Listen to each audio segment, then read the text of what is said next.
కృష్ణానది పవిత్ర తీరంలో వెలసిన పెదకల్లేపల్లి నాగేశ్వర స్వామి ఆలయం భక్తులకు నాగదోష నివారణ క్షేత్రంగా ప్రసిద్ధి చెందింది.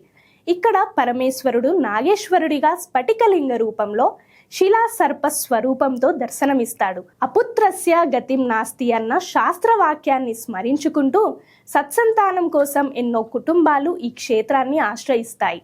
ఆలయ ప్రాంగణంలో ఉన్న రుద్ర, భైరవ, బ్రహ్మ, చంద్ర, శుక, నాగ, అంబిక, శారద కుండాలలో ముఖ్యమైనది నాగకుండం.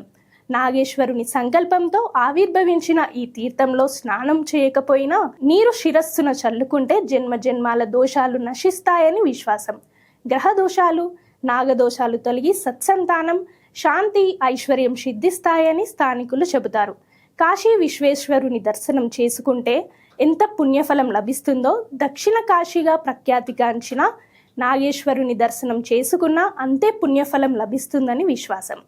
భక్తి విశ్వాసంతో నాగకుండం తీర్థాన్ని సేవిస్తే జీవితంలో ఎదురయ్యే అడ్డంకులు తొలగిపోతాయని భక్తుల నమ్మకం.